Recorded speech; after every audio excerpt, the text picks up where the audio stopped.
تو آپ علیہ الصلوۃ والسلام انتہائی برکتوں والے تھے، اور آپ کی وہ ساری برکتیں آپ صلی اللہ علیہ وسلم کی وہ آپ کی سنتوں میں، ہر صحابی سے اتنی محبت کرتے تھے، صحابہ فرماتے تھے کہ ہر صحابی یہ کہتا تھا کہ اللہ کے رسول مجھ سے سب سے زیادہ محبت کرتے، ایسے محبت کرتے، نعمتوں کی بڑی قدر کرتے تھے۔ روٹی کا ٹکڑا آپ کو راستے میں ملا، آپ نے اٹھایا اور اس کو صاف کر کے کھا لیا۔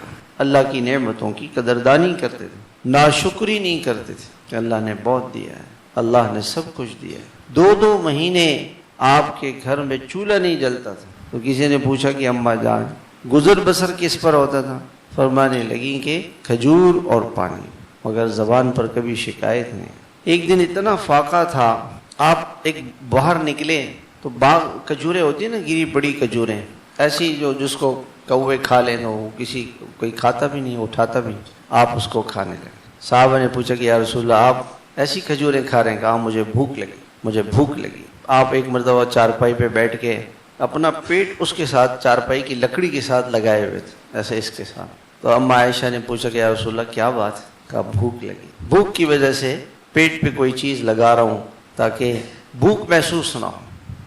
جبریل امین آپ صلی اللہ علیہ وسلم کی خدمت میں حاضر ہوں کہ رسول اللہ یہ احد کا پہاڑ ہم سونے کا بنا دیں گے، آپ کے ساتھ چلے گا؟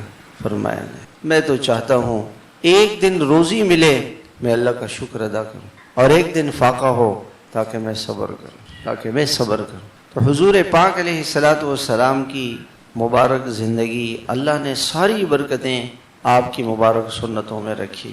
اس لیے میرے بھائیوں نیت کریں، اپنے دل سے پوچھے بیٹھ کے تنہائی میں کہ مجھے حضور سے کتنی محبت ہے، اور پھر اپنی فہرست بنائے کہ میری زندگی میں کتنی سنتیں ہیں۔